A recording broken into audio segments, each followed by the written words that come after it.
turbo stroke S2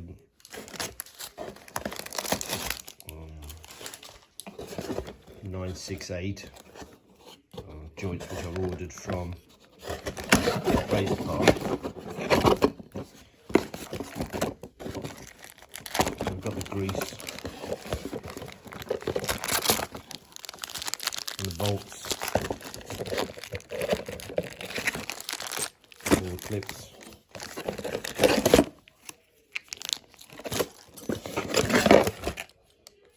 And at least at this stage, what's interesting is there's absolutely no movement at all in that joint.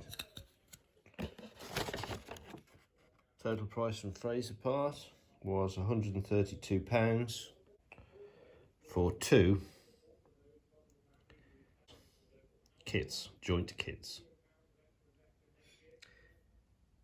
The 3 lines always go to either the gearbox or the hub. This is how this one is, or these are built. So on the shaft, they'd look like that. And the reason for that is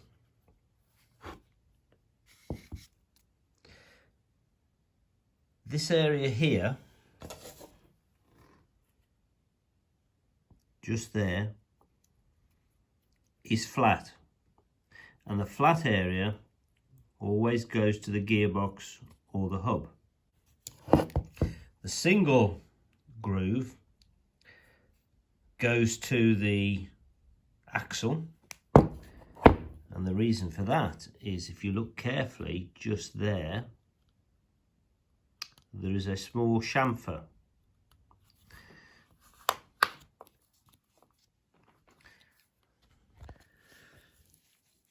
The reason for the chamfer is that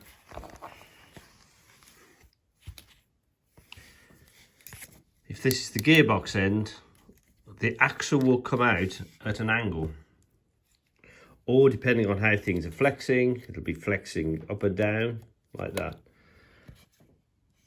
That chamfer that's on this piece here prevents it from coming into contact with the shaft.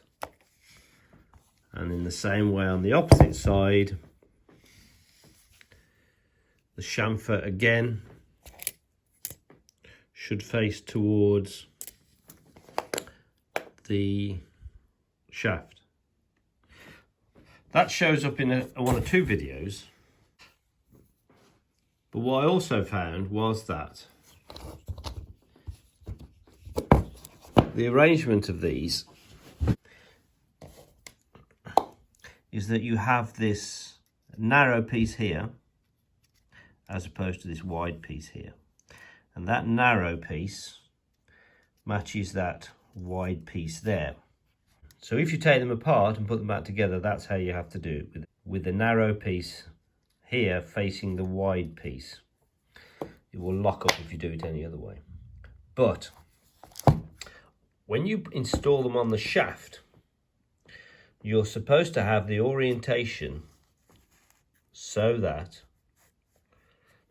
when they're on the shaft, this narrow piece here is on one end, and that corresponds to the wide piece on the other end.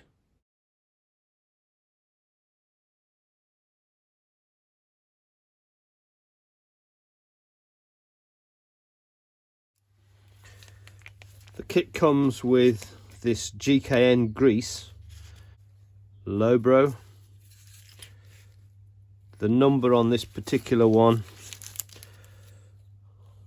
it says, it just say GKN. GKN, Germany. The number on there is 35519. LBO stands for Lowbro, or however one pronounces it. And then the other number on there is C153130199004. But I was told by Fraser Part that there are only 2 joints. So there's the joint for the ordinary car, and then there's the joint for the turbo 968 or S2. The weight of grease in there, it's a molybdenum grease, isn't it? The weight of grease in there is 80 grams.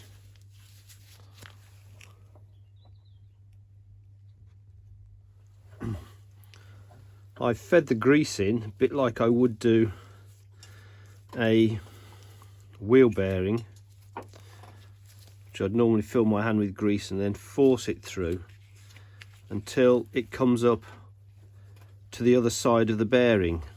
It's harder doing with this joint, but I have tried to just force it in from the one side until it makes its appearance on the other side. I'll add the rest of the grease now to this side. You can push the balls and the race in and out, so you should be able to get it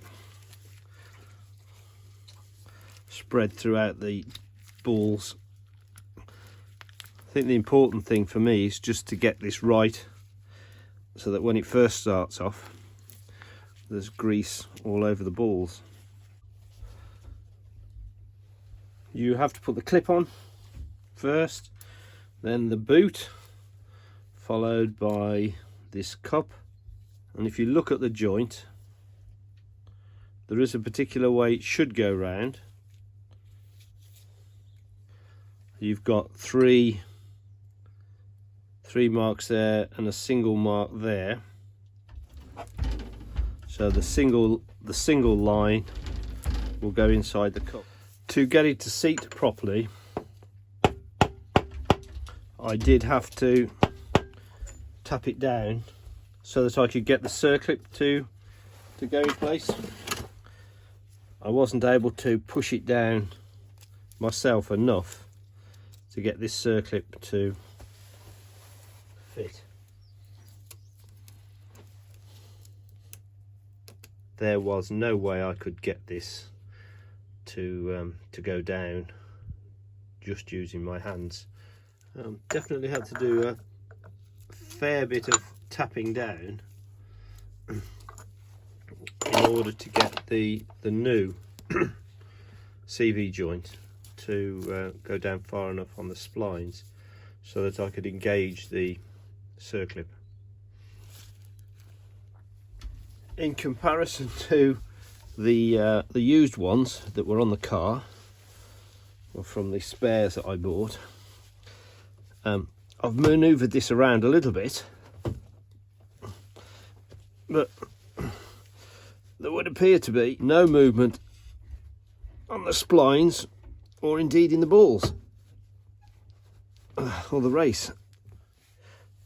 This cup, I don't think it's attached to the main CV joint in any way.